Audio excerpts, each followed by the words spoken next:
Hey everybody, today on Rahdo Runs Through, we're taking a look at the top 10 games of 2022, preliminary edition. And before we get to that, hey everybody, Merry Christmas, if in fact you are celebrating Christmas today. If not, just happy day to you and yours. Hopefully, you're going to enjoy this top 10 countdown, preliminary countdown of the best games, in my opinion anyway, of 2022. And I say preliminary because right now, on December, it's late, Christmas Eve, December 24th, as I'm recording this for you right now, there's about 20 games that came out in 2022 that have yet to hit my table. And I really feel like I need to give them a go because they've got a shot to make it into the big show. So, every year I like to give a present on Christmas Day to everybody who watches the show, a early first stab at the 10 best games for my taste anyway. And then you'll want to come back in April or May, sometime around there, for 4 or 5 months from now, in early to mid 2023, and then I will have the final one done after I've gotten those games played and after I've hopefully gotten a few of them filmed for you as well. So I wanted to mention that. And there's another thing I got to mention, folks. For the first time ever, I am not alone in this very special yearly event. All of the contributors for the channel, all 7 of them, are going to be telling you their favorite games of the year. So you're really getting a top 17, except not really. There is some crossover there. But I am really excited about all of that. Everybody was able to spend a few minutes, recording a video for what they like the most. And I'm about to play that, and then we'll get to my top 10. But before we do that, there is one other thing I want to mention. Today, on Christmas Eve, December 24th, I spent over 2 hours recording a whole bunch of other stuff related to end of the year countdowns. I streamed it all live on Twitch, and I've taken that live stream and turned it into a standalone video. You can hit that eye in the top right corner of the screen or follow the links down in the show notes. After you've finished the top 10 here, if you like what you see, you'll want to go check out that other video because I'm actually going to count down my 44 best games of the year. Number 44 to number 11 are in that other video, as well as a breakdown of those 20 or so games I mentioned that I haven't gotten to play yet that I really want to see. So it's kind of like my ongoing wish list for the year. And just for fun, I also unboxed Vita Lasarda's weather machine in that video as well. So there's something for everybody. Again, that's the eye up there, or follow the links down in the show notes after you have finished this run through. So, okay, folks, got a lot of games to talk about, and we are going to start out with the first contributor to the channel that showed up. Shea, take it away. Hey folks, so my top game of 2022 was ISS Vanguard. Now I've talked about this game a few times on this channel, so maybe you're tired of hearing it from me, but the thing is, this game did something that no other game has done for me this year, and it's making me want to finish a campaign game. I don't have time for campaign games these days, but for this one, I have made the decision that I am going to complete it.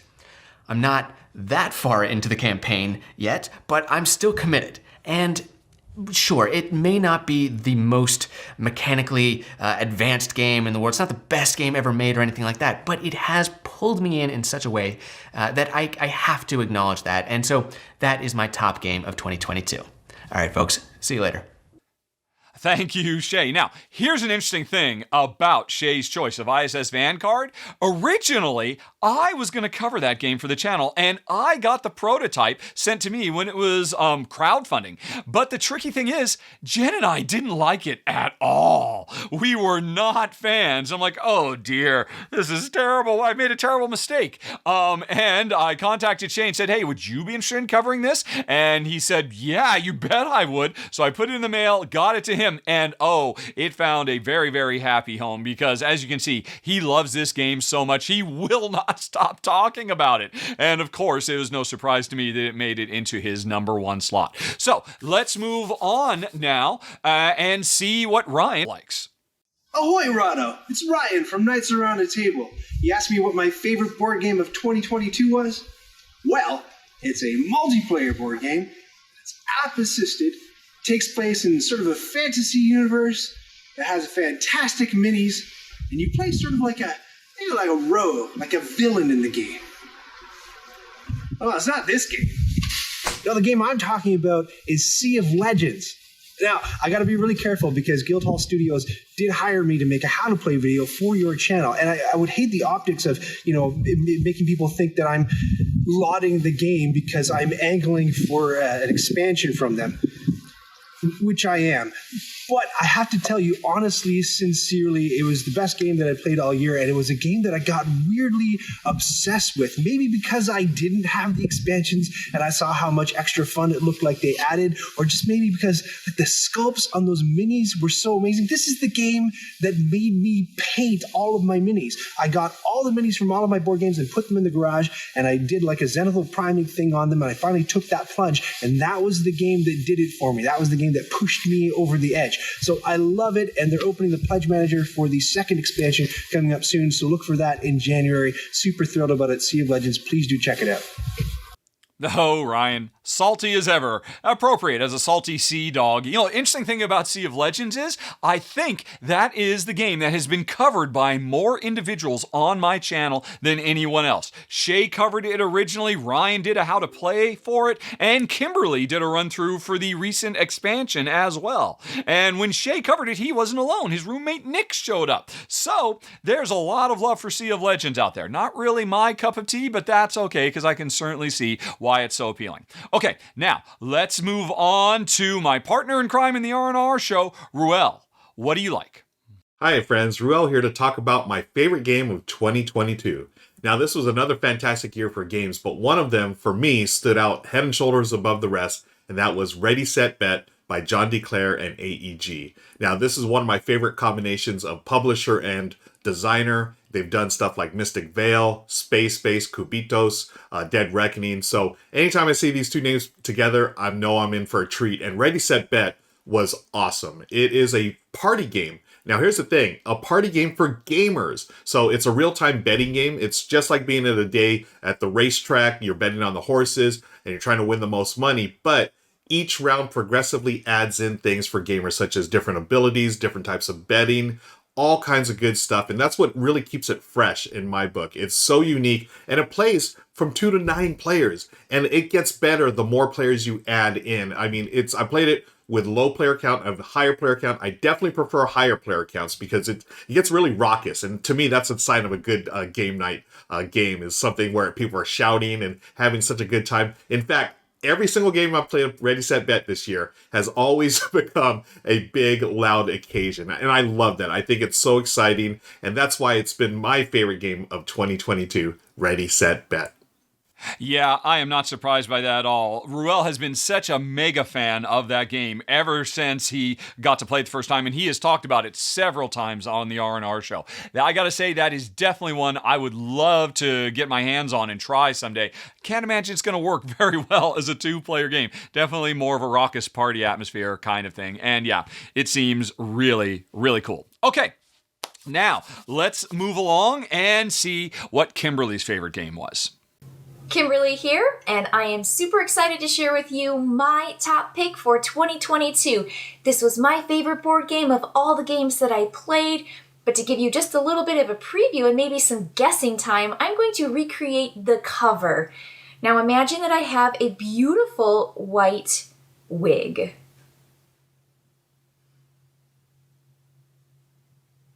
Okay, did you get it? Yes, Lacrimosa. Lacrimosa is my pick for this year, and it just took me by storm. Like, I just didn't expect it, but after I played it, tried the solo, the thing that made me just love it is the card selection and card crafting. Now, when I say crafting, I'm not talking about like Mystic Veil style where you are sliding cards in and crafting different parts of a card, but what I'm talking about is you are curating cards in this game. You only get 9 and you always have 9 cards, but it's a deck builder. But you're not building a deck, you are curating or crafting a more powerful deck as you play the game.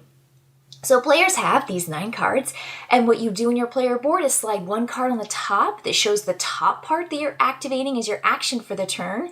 and you only have 4 turns per round, and you slide another card that you have in your hand in the underneath space that shows the bottom half of the card. And when you do this, what you're saying is, I want to activate the top, but I'm going to forego the action on my bottom selected card to gain resources at the end of the round when I've played all 4 of my columns of cards. Now, when you actually, there's this one action called Document Memories, and that's when you get to kind of curate your deck. You go and buy a memory up in this collective area where everybody can buy cards from, and you take that card, and it's kind of a souped up card, and they get better from round 1 to round 5. And so you want to get the better cards that let you do more in the top, but they also give you more resources at the bottom. And when you buy it, you tuck it in the space that you have activated that round. So the card you've already tucked gets taken out, you throw it into the trash pile, which you of course collect later, and you put your new card in. So not only are you losing the action on the old card, you're losing the bottom, but you're activating the bottom of that brand new card that round. So that's just so cool and so clever. And I'm not even talking about pretty much the entire game board, but that card selection and curating system is just the coolest thing that I have played this year, which is why I say Lacrimosa is my top game. And I have to tell you, it reminds me so much of Obsession, and how much I love Obsession with that careful action selection. You have to pick what you want to do that turn, and there are so many reasons why you want to do certain things and invite certain guests in Obsession, and I feel like Lacrimosa gives me that wonderful flair and theme and choice, along with this super cool card system. So 2022, Lacrimosa was my pick. And if you want to find out what my other picks were for the year, check out Tabletop Tolson on my channel. Before the end of the year, I will have my top 10 list. All right, everybody, I'll see you later. Oh, good choice, Kimberly. I cannot fault you at all. And now, spoiler alert for my own top 10, folks. Lacrimosa does not make it on the list, in spite of the fact that I agree with everything Kimberly said. It is such a phenomenal design. Really, really good stuff. If you want to know more about my thoughts, well, again, like I said up front, you'll be able to hit that eye up there or follow the links down in the show notes to go to the complimentary video here where I do my countdown of the top 44, or numbers 44 through 11. Lacrimosa did make it into the top 44, I promise. So you'll be able to hear maybe a counterpoint. Although, again, Kimberly nailed it. She's right. It's such a brilliant, brilliant design.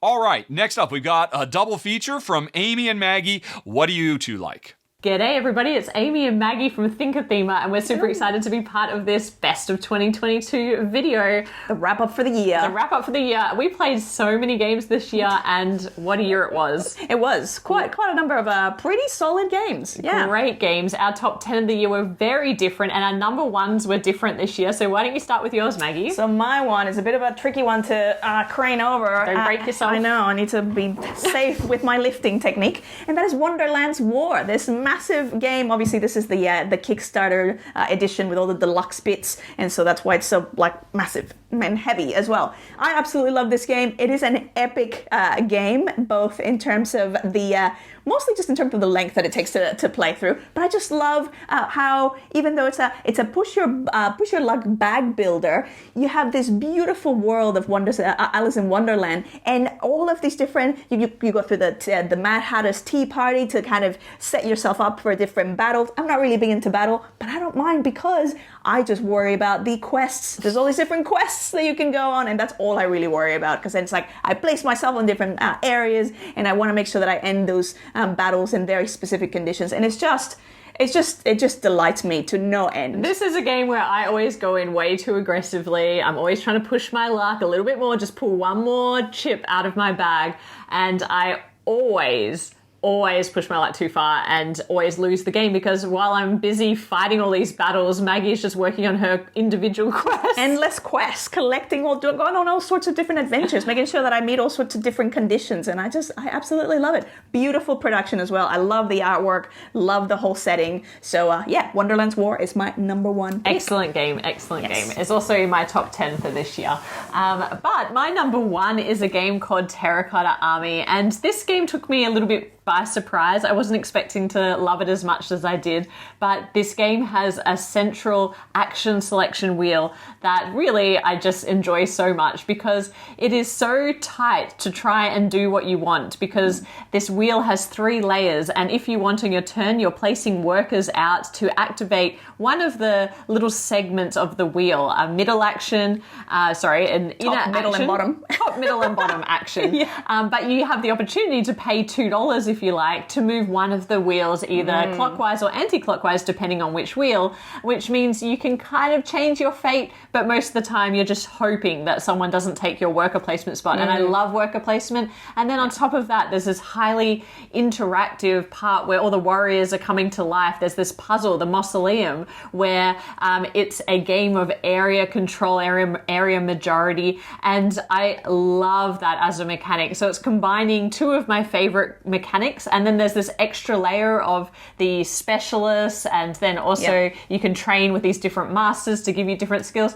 Everything in this game, I've said it once, I'll say it 100 times, there is nothing that is superfluous in this game. All of the things that interact with each other just work so harmoniously, and on top of that, it's actually really easy to teach, aside from some of the small scoring rules. At the end. And also some people get a little bit of AP with that central wheel, even though, But I find it really straightforward. Our experience, Yeah, the iconography is really great as well. So this one really took me by surprise. I love a Euro that is highly interactive without being mean, and that is Terracotta Army. So that's why it's my number one of 2022. And now we just want to say a very big thank you to everybody on the Rahdo Runs Through channel, the team, all of you viewers who have welcomed us with open arms. It's been such a joy and such a new experience for us doing Run Through. So thank you for being so patient with us. But we're hoping that everyone has a very safe and festive holiday season, and we'll be back with more board game content soon. But otherwise, bye for now. Bye.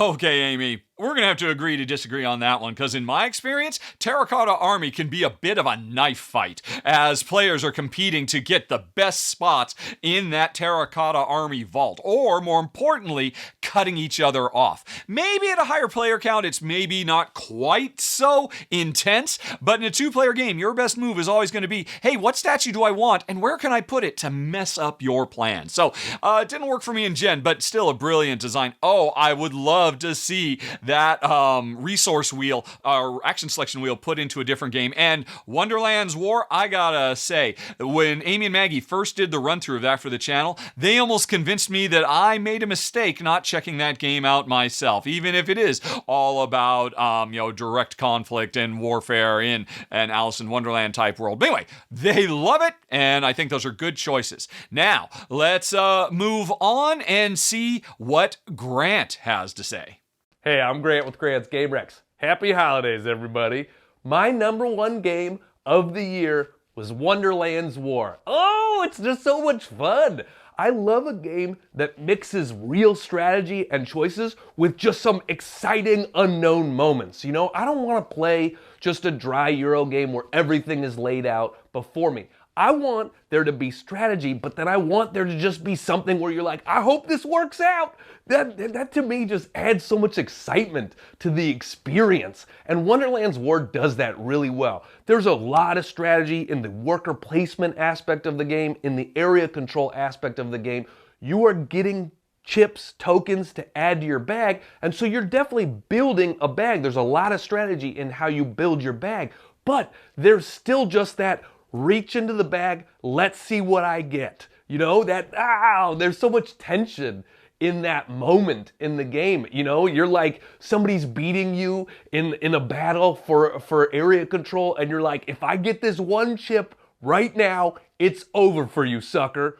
Oh, I got that chip. You know, I love those moments in the game. Plus, it doesn't hurt that the production value is amazing, the artwork is awesome, it looks so vibrant and cool on the table. It's one of those games where anybody walks by and goes like, ooh, impressive, that looks pretty good. So that's my number one game of the year. Thanks so much, everybody. All right, that cinches it. The first major crossover on the channel, Wonderland's War. Is it the game of the year? You folks will have to tell me down in the comments below. Anyway, thanks, Grant. I'm always enjoying the Grant's Greatest Games every month. Okay, now, I misspoke, folks. I made a bit of a goof right at the beginning of this video when I said Shea was the first contributor to the channel. I have had a very prolific contributor working for years before any of these other people showed up. Paulo, my Portuguese Klingon goof checker who keeps us all on the straight and narrow. He's appeared a few times on the channel before, doing some videos for inserts and various things. And I figured, hey, why don't we hear from the man himself what his favorite game of the year is? Paulo, take it away, buddy. Hi everyone, I'm Paulo. And I'm here because Richard asked me to tell you about my number one game of 2022. But before we get to that, I just wanted to show you where I am. It just takes a second here at the InvictaCon. This is one of the biggest conventions in Portugal. and I'm part of the organization, so I just wanted to show it off where I am. But you need you for this. So back to the programming, I'm just going to get away from the noise so that the sound it's not too bad. Give me just a second. So, like I said, Richard asked me and all of the other contributors to the channel to give you our best game of 2022. Like I said to Richard, I haven't played many games from 2022 yet because I'm still playing the games from 2021. We have little time, so this is not my. I'm sure it's not going to be my favorite game of 2022, but it is the one that is at the moment. But before we get to that, I'm going to tell you about some other games that I think are excellent and deserve to be shout out. So the first one I want to talk about is Resurgence. It's a very interesting worker placement and planning game that you can check on the channel. Richard has made a video for it. The second game I want to mention is Village Rails. It's an excellent game in a very small box. It has a lot of game inside of that. I think Richard made also a video for members of the channel. I think he also released a small review of it. It's an excellent game, check it out. Next is Woodcraft. I think all of you know about it. I'm not going to spend much more time on it. It's another excellent work from Vladimir Suki. Sorry about the pronunciation, and the other designer, sorry about that, but I don't remember the name off the top of my head. The final mention I want to do is Blood on the Clock Tower. It's a social deduction game on the style of Werewolf, but it's much, much better. It's an excellent game. Very well done, with very interesting powers for everyone that is in play, and it's a big step up from Werewolf. So, to finalize this video, so I don't take too much of your time, my number one game of 2022 is a big surprise for me. The game is It, Battle to the Meta. This is a big surprise for me because I didn't like the predecessor that was Flamme Rouge. I don't think it's not a bad game, but it's not a game for me, but this one is excellent. I like Formula 1, but regardless of that, the game is very, very good, out of the box for everyone to play. It's easy to understand, it's easy to get into the game, and it's fast to play, and it feels like you are in the race. But you also have additional modules that you can utilize during the game that make the game even more interesting, and a very big hit in our group. And for me, my number one game of 2022 at this moment. It is all. Thank you for listening. Bye bye. Have a nice day. Of course, the guy who talks the least on the channel ends up going the longest. A whole cavalcade of games when, Paulo, you were just supposed to tell us you're number one. You're breaking all the rules, and it's your job to make us follow the rules. What is going on here? Cats and dogs living together. Oh my gosh. Anyway, folks, thank you. Paulo, that was a fantastic list, and yes, I know, heat, pedal to the metal, is a big deal. I've been very remiss in not getting it to the channel. Thanks so much to Paul Grogan of Gaming Rules, one of the best channels on YouTube. There's a link for his run-through of Heat down in the show notes. I highly recommend it and everything Paul does. And thank you, Paul. Thank you, Paulo. Thank you, Grant, and Amy, and Maggie, and Kimberly, and Ruel, and Ryan, and Shea. Thanks, everybody, for making this yearly event I do a little bit more special. Hopefully, folks, you found that entertaining, but we've got the appetizer out of the way. It's time for the main meal. Yes, I am now going to count down my preliminary, remember, preliminary list of my 10 favorite games of the year.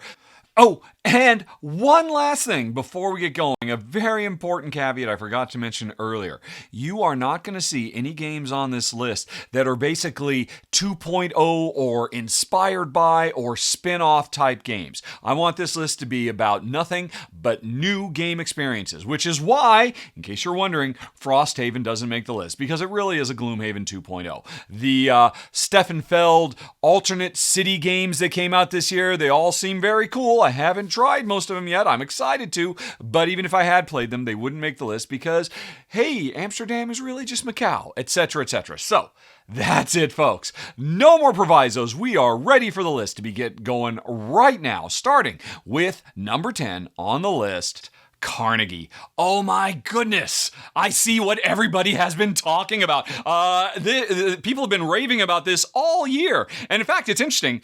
Originally, I was going to cover this when it was on Kickstarter a couple of years ago, but the timing didn't work out, so Shea Parker stepped up and did it. So this is his run-through on my channel if you'd want to check it out. By the way, folks, there's links for all of these games where I've got run-throughs down in the show notes below if you want to, after we're done counting them down, learn a little bit more about these games. But anyway, so Shea stepped up and ran through it. And I think this game changed him, because ever since he played it, he's really started to switch more and more towards covering Euros on the channel by his own request. But anyway, what is the game about? Well, we are not Andrew Carnegie in this game. We are just contemporaries of Andrew Carnegie, hopefully trying to do a better job than he did, both in terms of running an industry that maybe isn't so exploitive with worker practices, but more importantly, giving away as much of our fortune as we can to charitable goods. There's 4 candidates. We can give it to equity, to social welfare, to health, and to education. And I love that. I mean, I'm always so fond of any kind of game, especially a big crunchy Euro with lots of really cool mechanisms, that has such a powerful power to the people message like Carnegie does. And by the way, the rule book does say, yeah, Carnegie himself didn't always live up to his ideals and all of that, but this is our chance to pump everything we can into success that ultimately improves the lives of everyone, and I love that. But the gameplay itself, it is hard to describe this game. I guess if I had to sum it up as one mechanism, I'd say it's an engine builder, but it's really quite unlike any other engine builder I've ever played. Each player's board represents their own corporate office, where over the course of the game they will be opening up different departments and doing human resources actions to move their employees from one office to another, and then having to spend money to retrain them so that when the core action of a turn happens, a construction action is going to happen, I got to make sure I've got people in my construction office, because the interesting thing about this game is it's one of following, where when it's your turn, whatever you choose to do, whether it's construct stuff out in the continental US, or do human resources stuff, or do R&D stuff, or just do business logistics. Those are the 4 actions you can choose to do. Everybody gets to do those actions. So you kind of always want to be prepared for everything. But if you do that, you won't ever get strong in any one thing. And the game really encourages and incentivized saying, hey, you know what? I'm going to have to forego construction right now. I might not do much more construction, which means I might miss out when you trigger a construction action. But if I can do that to make my R&D stronger, because I really need to focus on that, that means, hey, if you're not going to trigger R&D, you better believe I will, and chances are you'll want to piggyback off of me. There's lots of indirect player interaction like that, and I absolutely love it to pieces. I love the core central message of what we're trying to do. A crew, create a business empire that gives back and makes the world better than it was when it started out. And It's hard to describe, though. There are so many intricate mechanisms within mechanisms within mechanisms, and they all intertwine so beautifully. This is from one of my top 10 designers of all time, Javier George. And this can't be Trois, but boy, this comes in really, really high. My number 10 of the year. For now, remember, folks, you need to come back later in the year and see if things move around. But my number 10 preliminarily is Carnegie. Then let's move on to number 9, Merchants of the Dark Road. Oh my goodness, I love this one. I've loved this one ever since I covered it on when it was during its Kickstarter a couple of years ago. There's a lot to say here that's really, really cool. First of all, let's just get the obvious out of the way. The presentation here is amazing. Even though this was a prototype, this was one of the best looking prototypes I've ever played, and it doesn't hold a candle to how beautiful the final version of the game is, especially if you got the deluxe version with all the extra bits and pieces. I'll be honest, folks, I have the deluxe version, and it's so gorgeous. This game has maybe the most beautiful D6s I've ever seen in any game, and that helps bump it up a little bit. I'll admit I can be susceptible to the charms of some wonderful components, but even without that, the gameplay here is so great. There's so many things going on here. People wrongly call this a pick up and deliver game. It's not. It's not even remotely a pick up and deliver game. It's a it's a rondelle game, and it's a multi-use rondelle. And so I love rondelles. They're in my top 10 mechanisms of all time, so of course I'm really going to like this. The way it works is, on your turn, we're a little bit later. We're on the Dark Road. Let's scroll back a little bit. On your turn, you have some dice queued up. At any given time on your own little wagon, you've got 3 dice queued up. You can pick one of them to decide how far am I going to move around the rondelle, which determines where am I going to go. And when I get to where the rondelle is, I can do one of 2 different actions. That's why I mean it's a multi-use rondelle. In fact, in every space, there's 3 actions you could do potentially, but most of the time you'll pick one action or the other. Then, after you've slid that die up, done the rondelle action, you have to take another die and slot it into its place so that you are queuing yourself up for future rounds with where you want to move on the rondelle. So the long-term strategizing and planning in this game is through the roof. I absolutely love the core gameplay here. This multi-use rondelle with long-term strategic dice-driven movement is quite unlike anything I've ever seen. And then, so what that drives at its heart is a game where we're trying to buy low and sell high. We are merchants of the Dark Road after all, so we're trying to get to either the regular market or the black market, collect goods when they're cheap, because the value of items in this game is fluctuating all the time, and we have some control over that. And we try to sell them for big bucks. Or, instead, we try to store them and take them onto the Dark Road, because every once in a while you'll decide, hey, I'm going to land on the Dark Road space of the rondelle, and that means I'm going to launch a trade caravan to Windglass or Farglen or Night Poem, whatever it is. Now here's the thing, as I was collecting all the stuff I need to take to Windglass, because I know what they want out there, I might even be getting passengers who want to go to Windglass. Everybody else can see, wow, Rahdo's really planning on going to Windglass. Maybe I should pay attention to that. Maybe I should get ready, because once I hit the road, Jack, and enter the Dark Road,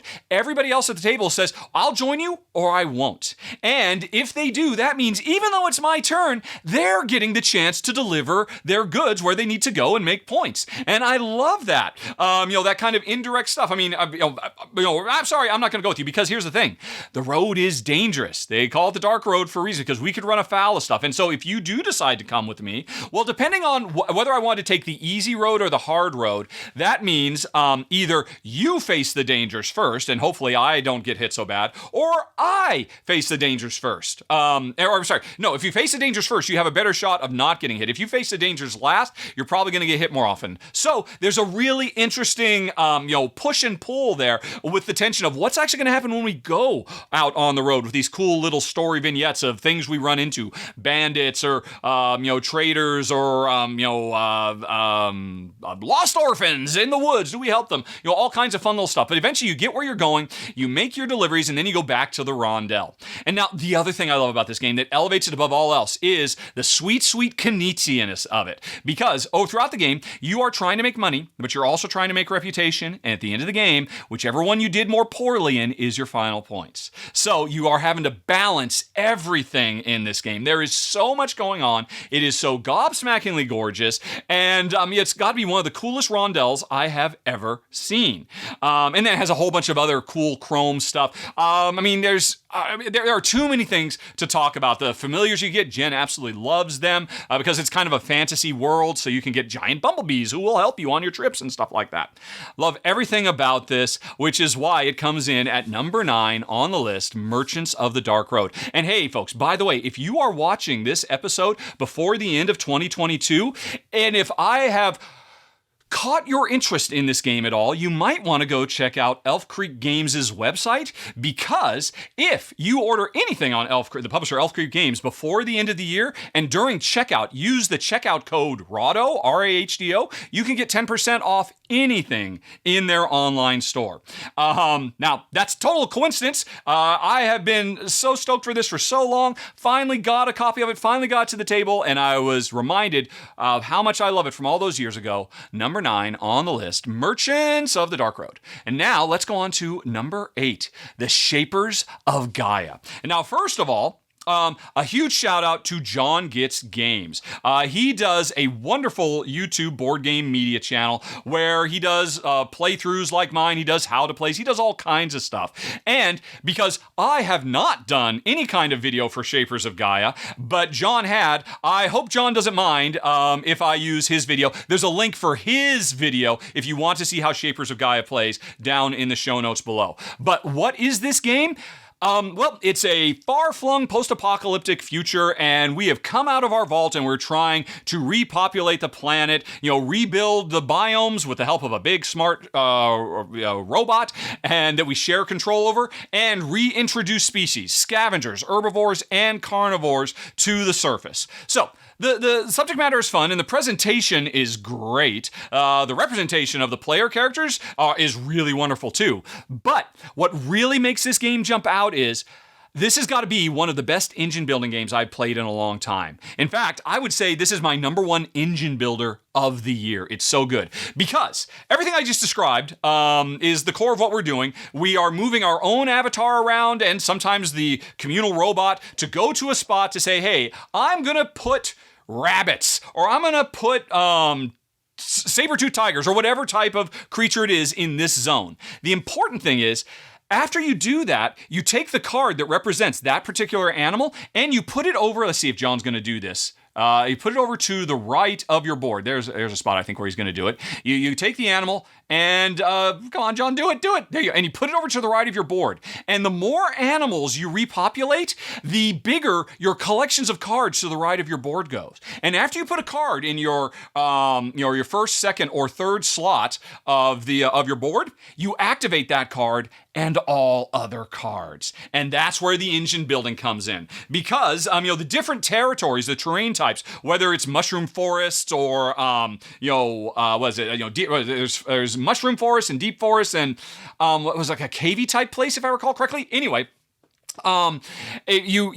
you're trying to pick the right animals to go into the right place based on where you are in the world, based on the resources you have to introduce them at that time, but also, more than anything else, what animal of the 3 that are on display is going to work best with the engine I'm building onto the side. And ultimately, over the course of the game, I'm going to have multiple engines active at once. And so, sometimes I'm activating this engine because it'll give me a bunch of stuff so I can activate the other engine next. Think Wingspan. Once Wingspan gets up and going and you've got all that interplay between, this game relishes that, and it's so good. Honestly, this game has gotten very little attention over the course of the year, and I think it's a real shame because it's a beautiful production. It's got, another wonderful message about humanity being the stewards of our world and doing the best we can. But then again, the engine building in this game is second to none. It's absolutely phenomenal. Oh, also, not for nothing, every player you play has such radically different special powers. It almost feels like it's an asymmetrical route type game. If you're playing, one character over another, it almost might feel like, oh, I'm almost playing a different game than you. That's not quite the same. We all follow the same rules, but the variety amongst the playable characters is another feather in the cap of this absolutely phenomenal game, which is why it comes in at number 8 of the year, Shapers of Gaia. And thanks once again to John Gets Game. Everybody go check him out and subscribe. Okay, now let's move on to number 7, Woodcraft. Oh my goodness. This might be Jen's favorite. I'm gonna later next week. Jen and I are going to sit down as part of the monthly ramble I do. The Rahdo Ramble is something that's for members on YouTube or subscribers on Patreon. For only $2 a month, you can see the monthly ramble, and this one is going to be Jen doing her top 10 of the year. Spoiler alert, this is definitely going to be in her top 5, if not her top 1, and for good reason. From Vladimir Suki, one of my favorite designers of all time. This is a game where we're running a sweet, charming little woodcrafting shop in an enchanted forest, trying to make furniture and toys and all kinds of projects for the denizens of the forest and scoring points. But there's a few core things that run this game. First of all, there's a central board that is the Great Buzzsaw, and you pick an action tile off that buzzsaw, and that gives you multiple things you could choose to do. And then once you've done it, that goes back to the end of the buzzsaw, and it becomes to the bottom, and then nobody wants to use it. Because the interesting thing is, the longer a given action tile goes without being activated by anybody, it starts accruing lots and lots of special bonuses. And if you can pick up one of those action tiles that everybody else has ignored, when you get 2 or maybe even 3 bonuses, it is such a good feeling. It's a really smartly designed circular action selection mechanism. It's kind of similar to Vladimir Suchi's previous game, Product Ready, but I like it even more. It's got almost kind of like a little fun peekaboo element to it, because as the buzzsaw rotates, little wheels rotate around to show what new bonuses appear. I love everything about the buzzsaw. But what I love even more is we're trying to craft wood. There are different types of wood: new wood, old wood, dark wood, light wood, whatever. I mean, there's basically different colored dice that represents the different types of wood. And if I say have a brown D4, that means I've got a level 4 plank,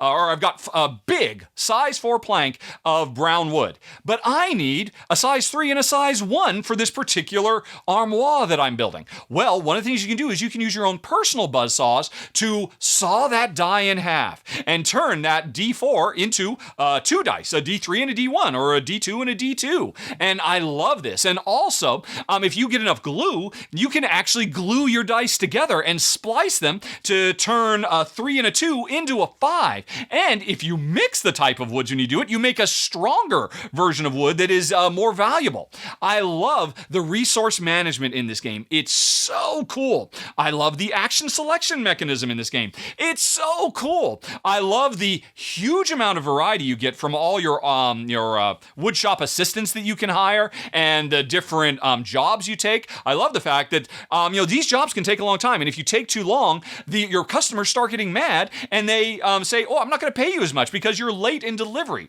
Everything about this game is great, and no surprise, Vladimir Suchi is one of the best, and Woodcraft is number 7 on the list for the year.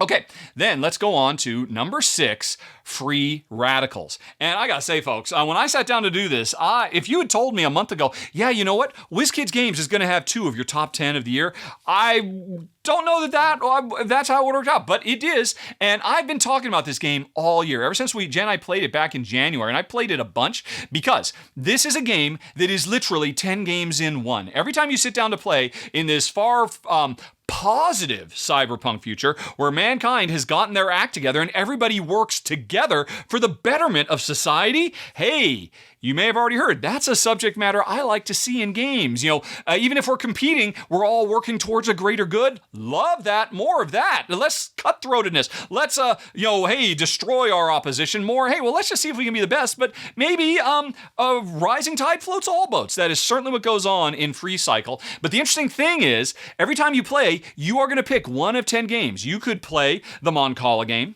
or the Domino game, or the Polyomino game, or the Engine Builder game, or the Deck Builder game, or the Sword and Sorcery Adventure game, and I'm going to pick a different game. So every time you play, it's going to provide a really interesting showdown between my mastery of dominoes and your mastery of farming, Agricola style. And I love that. All it's designed so beautifully. In other games, this could be a real problem if you're trying to play with other people. Like, all right, I have to learn a new game. The thing is, all 10 of these games are beautifully implemented and very easy to learn. You can pick them up and be playing them almost instantly. Everybody gets a really nice little handout that tells them everything they need to know about their own game, including strategy tips. Hey, publishers, do more of that, especially in a game where there's 10 different games, and every time you play, you don't know what game you're going to play. Give us some strategy tips so we can, start moving. So I love that. All 10 games are done really well. Even the pick up and deliver one I enjoyed, and I hate pick up and deliver. And somehow they made me like it. But that's only half the game, because the other half of the game is there is this mega city board. And one of the main things we're trying to do with our own games is get enough resources to build buildings on the mega city. And the thing about the mega city is when I build a building, chances are I'm going to build a building that's perfect for you. And I want it to be perfect for you because if you visit it, I get benefits at the same time you do. And then there's another huge thing. There are 4 tracks that represent knowledge. And in most games, you would want to hoard all the knowledge to yourself because the higher you go up on a knowledge track, the more points you get at the end of the game. But the thing is, every time I accrue knowledge, I could hoard it for myself or I could give it to my opponents and let them climb the track, giving them points. But because of my largesse, I am unlocking more bonuses that are going to help me further down the road. So again, everything about this game speaks to me on such a deep level. A bright future for our species where we've learned to put aside our predilection towards zero-sum gaming. And then on top of that, 10 really well implemented. No one of these 10 games is going to be best of class. The farming game is not going to eclipse Agricola. Don't get me wrong. The Moncala game is not going to beat Trajan or something like that, or Five Tribes. But they're all really well done, and there's so much variety, and the way players interact with each other in inevitably positive ways, even though it's competitive, it's just a work of just beauty, which is why it comes in at number 6 for the year, Free Radicals. Okay, let's go on to number 5, Come Together. Right now, over me. Although I have to admit, for the last 12 hours, I've had nothing but Glass Onion stuck in my head because I just watched Glass Onion on Netflix last night. Oh my God, it's amazing. Easily. I'm not doing a top 10 movies today, folks, but Glass Onion, easily top 10 movie of the year, in the top 10. But anyway, back to the other Beatle reference. Come Together. This is a wonderfully crunchy Euro where we are trying to put on the best Woodstock-esque, festival over several days. And it is a worker placement game. And what I love about it is when I send my worker out to one of the 4 different boards to either attract acts to put on a show, or to build the stage, or to do media appearances to talk up the show, or whatever it is, wherever I send my worker, they're not going to activate immediately. They might get a little tiny bonus, but for the most part, they're just going to sit there. And what happens is, if I say, then go and do another action in the same area of the board, everybody else around the table can see, oh, he's getting ready to activate that area. You know what? I should probably jump over and do one of those actions as well. Because on your turn, you're either going to send a worker out to prepare in one of the worker placement boards, or you're going to say, on my turn, that worker placement board activates. And everybody who's there gets the benefit of whatever they were setting themselves up to do. And that is wonderful. Folks, are you seeing a pattern here? I love crunchy Euros with a lot of goods manipulation and economic considerations where players find ways to interact with each other instead of against each other. And this is maybe the best example. Nope, I've got another really good example still coming on the list, but I love this. The worker placement here is so fresh and unique. Also, not for nothing, the theme is really wonderfully implemented as well. All the different bands you can hire, they are either joke references to real world 60s and 70s bands, or they're joke references to board games, or they're joke references to both. It's really nicely done. But the worker placement here is next level because of the way players are paying attention to what everybody else is doing, trying to ride on each other's coattails. But I'm not going to be the one to activate this zone. I've only got one worker here. You've got 2. I'm going to wait for you to do it, but it's your turn. Well, I've got these other things I can do. Really interesting vibe vibe, a flow quite unlike anything else. Lots of slow build, slow build, slow build, explosion of big stuff, and now slow build, slow build, slow build, explosion. Love it, which is no surprise since it is number 5 of the year come together. Okay. Now let's go on to number 4, and this one is the Isle of Cats Explore and Draw. And yes, folks, as far as I'm concerned, this eclipses the original Isle of Cats. It's the same basic game. I've got a ship. I'm trying to rescue all these crazy magical cats from the Isle of Cats before the pirates show up and all of that. And all the cats are laying around in weird contorted shapes, making wonderful polyominoes. So this is a polyomino tile layer. Although since it's a roll and write, or a flip and write, I should say, I don't grab the tiles. Instead, I draw the tiles on my board, which is nice and pleasant. But the more important thing is what really makes this game special is entwined drafting. Now, what was it? Last year, Cascadia made such a huge splash. Didn't it win the Spiel des Jahres? Maybe, I think it was the Spiel, not the Kenner Spiel. And everybody fell in love with it. It was not in any way, shape, or form the first example of, a drafting game where, hey, when I pick a bucket to draft from, I'm grabbing everything in that bucket. And sometimes the stuff I want is in a different bucket, but I have to pick one bucket. I can't pick them all. This game takes that entwined drafting to the next level because the buckets are 4 columns of cards. Everybody looks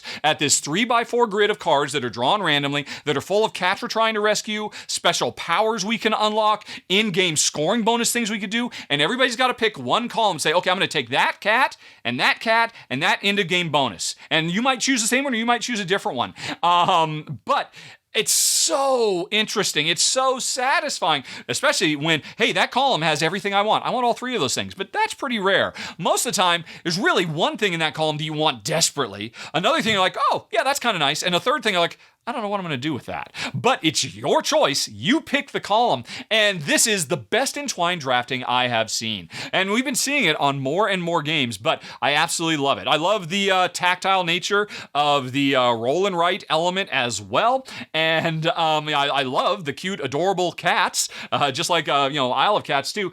This is a wonderful, wonderful game. It actually eclipses Isle of Cats. This was me and Ruel playing. And if you go check out this run through, and by the way, follow the links down in the show notes, folks, you can play too, because it's a bingo style game. You can follow along with all the results we have and see if you can beat Ruel's and my score in the 4th best game of the year, in my opinion anyway, Isle of Cats Explore and Draw.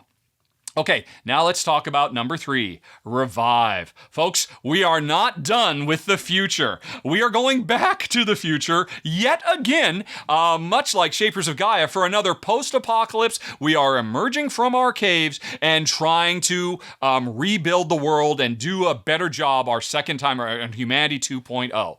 So, obviously, to me, hey, if I've got to build something, how about a better future for humanity rather than building a trade network in Renaissance era London? How about build a better future? I just like the story that's being told here. The world is frozen. Over the course of the game, the main board tiles will flip over to reveal more opportunities. Before it flips over, you know some of what's going to be there. So when you go out and explore, I really want to go that because I know there's a lake there and I need a lake, but what else do I find? The exploration is wonderful. The engine building of this game is wonderful too. Now, I mentioned earlier, Shapers of Gaia is, I think, the best engine builder, and I stand by that. The engine building in this game is a much smaller thing, whereas it's everything. You're building 3 engines at all times in Shapers of Gaia, whereas here you've got one engine that you activate every once in a while.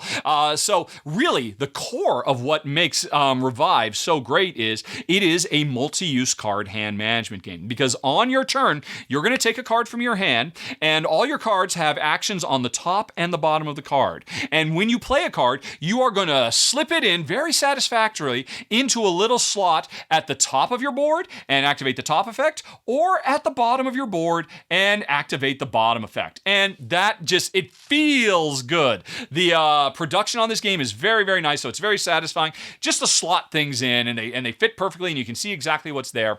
But it's also basically means you're playing a worker placement game. It's just that your cards are the workers. Every card has multiple uses, but you only have so many worker placement slots. And that's where the true beauty of this game comes in. Because when I place my worker, in a given slot. Oh, I can't use that slot anymore until I inevitably take the turn to say, hey, I'm going to pass and recall all my workers. And first of all, I'll recall everything in my discard pile from way earlier in the game. Then all of my current workers that are activated will go into the discard pile. So I won't see them for a long time. And then on my next turn, and now all my worker placement slots are free and I can start going again. So that works. It's very Concordia vibe. Works wonderfully here. But the beauty part is, if I play a card that you really like, you can say, oh, I like your card better than my own. I'm going to activate your card that you've just slotted in. I'm going to get that really big benefit that you had earned because it's a deck builder too. Did I mention it's a deck builder also?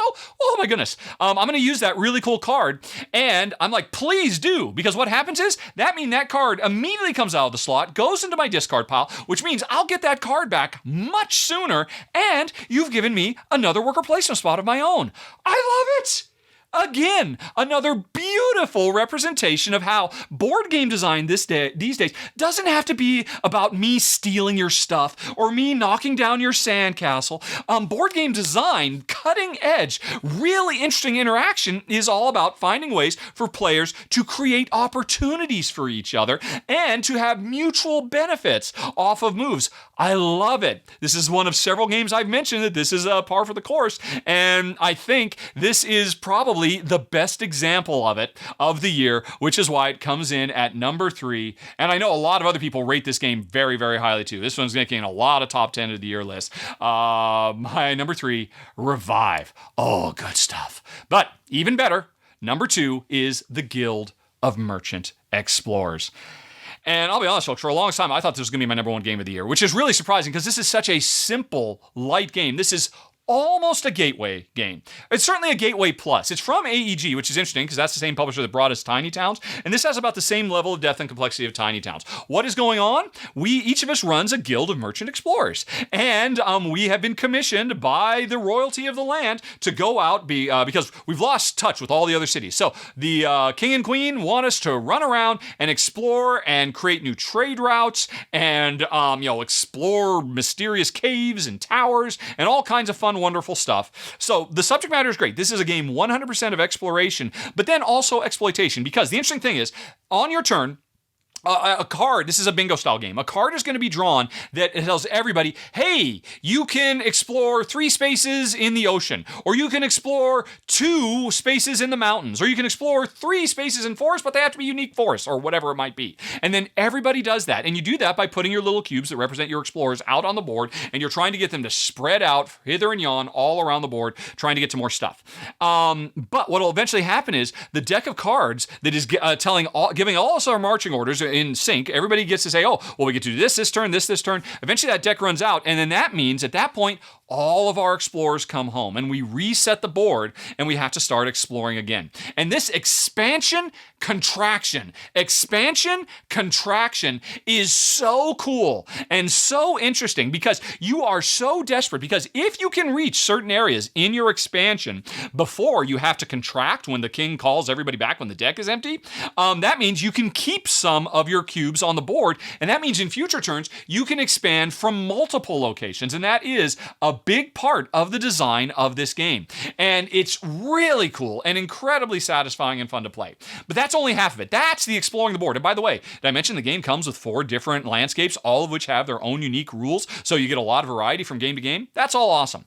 But the other half of the game is those cards I was mentioning, because it's a bingo style deck of cards. It tells everybody what we're going to do. But a huge part of this game is it's not a very big deck, and you know what's in that deck. You don't know what order they're coming. So as you play the cards, they end up being left on the board, because this is a game that very much reinforces and rewards card counting. And so much, a lot of games benefit from card counting, but most of the time, you just put your cards in the discard pile, and am I supposed to remember all this? Here, the game goes out of its way to remind everybody, hey, here's all the cards that have been played. Don't forget, these cards have been played. This one hasn't been played yet, so this one is still coming. I love this because I've played games many times where I'm busy counting cards and I feel almost like I'm cheating because I know nobody else around the table is doing it, because the game doesn't give you any kind of built-in player aid to make it easy to keep track of what has been played and hadn't played. And I think that's absolutely brilliant as a production graphic design choice that the developers made, that everybody is constantly reminded of, oh, there's only the last 3 cards. It's one of these 3 cards. I can see, I can plan.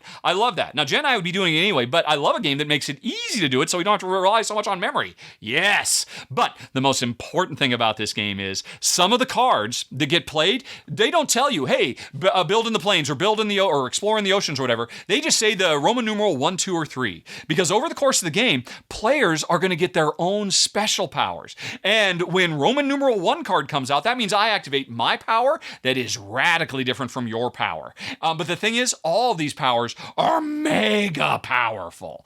This has kind of a vibe similar to, the Voyages of Marco Polo, where everybody has a power that seems so overpowered and so broken that they think they're going to win the game until they look around the board and realize, oh, everybody else has an equally overpowered, game-breaking card that they can play too. And everybody gets to activate their super cards at the same time. And so when those card comes up, you're waiting for them, you're building up for them to really take advantage of them.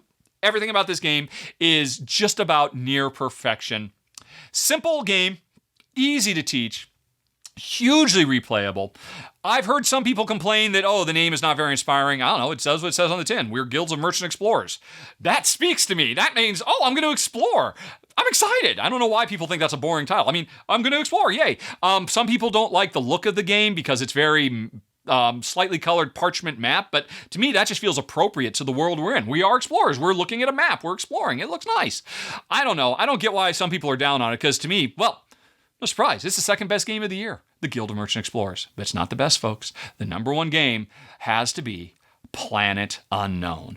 Which, by the way, I should say you're looking at an early prototype. The final version of Planet Unknown looks so much better than my prototype here. But what is this? This is a game where we are terraforming an exoplanet, and we're doing it through polyomino tile laying and track building. Basically, every time I put a new tile down, it has 2 types of terrain on it, and that means, like, say it has mountains and forests. That means, I put this tile down, and I try to jigsaw puzzle it together like a really good polyomino tile layer game. That's just my favorite type of tiling. Polyomino tile layers are making jigsaw puzzles fun. That's just awesome in and of itself. But every tile comes with 2 things. So, hey, I move forward on my mountain and my forest, because that's the tile I placed. I'm making every choice about every tile I draft, both on, hey, what can fit in the world the best? What are my objectives? Because I have to try and get certain tiles next to other tiles or whatever it might be. Every time you play, you get a different collection of objectives you're trying to pursue. But on top of that, I'm also paying attention to what moves on track, because all of the tracks for the mountains and the forests and the water and everything else, they are chock-a-block full of bonus combo actions you get to do. So you better believe, this mountain and forest is perfect for me. Because if I move forward on the forest track, that's going to let me move forward on the water track. And if I move forward on the water track, that's going to let me do a bonus mountain thing. And then after I do all that, I move forward on the mountain. I moved up 2 spaces instead of 1 on the mountain and hit that really tough space, the spot that unlocked a special power for me. Oh yeah. This game, it is an embarrassment of riches when it comes to combinatorial, big, super explosive, boom, boom, boom. This triggered this, triggered this, triggered this. Cause and chain effects, or chain reaction effects are just overflowing in this game, and I love it. In much the same way, that's like the whole point of the roll and write gone, shown, clever. But this is a crunchy game with a lot of stuff going on, but still all that. It's as satisfying as when you're building up, and then you're cooking popcorn, right? And it's taking a little bit, the microwave's going, and then you hear a pop, and then a pop, and then a pop, and then a pop, and then a pop, pop. And I don't know, maybe if you're like me, I find that build up so satisfying and so gratifying. And then when the big explosion of stuff comes, and I know, that's gonna be some delicious popcorn. This game gives you that feeling in cardboard form over and over and over again. And it has so much variety. The game comes with, like a dozen different planets that are all radically different, totally change up your gameplay. Like I said, every time you play, you're gonna get a different collection of special objectives. And did I bury the lead? The game also comes with a Lazy Susan, because the card drafting in this game is absolutely wonderful. Because when I'm the lead player, I can pick any of the tiles I want. I rotate the Lazy Susan around so the tile I want is in front of me. And what I'm doing is I'm also specifying what tiles are available for every other player around the board. Because this is a game where everybody does stuff every turn. It's just one player is the lead that says, here's what everybody has access to. So it's a huge simultaneous play game as well. So it just goes so smooth and wonderfully. Although I like the 2-player specific rules better, where you don't pick any tile you want, but on your turn, you're always just rotating one more time. So I can see what my next 3 or 4 or 5 choices are going to be for tiles, and I love that even more. Deeply rich and strategic, huge replayability, wonderfully satisfying and compelling polyomino tile laying gameplay, and combinatorial chain effect that are just the best. Puts Planet Unknown at the top of the list. As far as I'm concerned, folks, this is my number 1 game of the year. Preliminarily, come back in April or May and we'll see if anything eclipses it. Phew, oh my gosh, folks, that was a long list and we are just getting started. Like I said right up front, I've got an extension to this, another 34. We're doing the top 44, not just the top 10. You can go on and hit that button right over there. It'll take you right to it. Don't forget, there's the wish list of 20 games I've still got to play. There's the unboxing of Weather Machine. There's a whole bunch of Q&A, a bunch of questions people asked. I get a little salty myself from time to time, and hopefully you enjoy that. And in closing, folks, Happy New Year? Yeah, okay. Get clicking, everybody. I'm exhausted.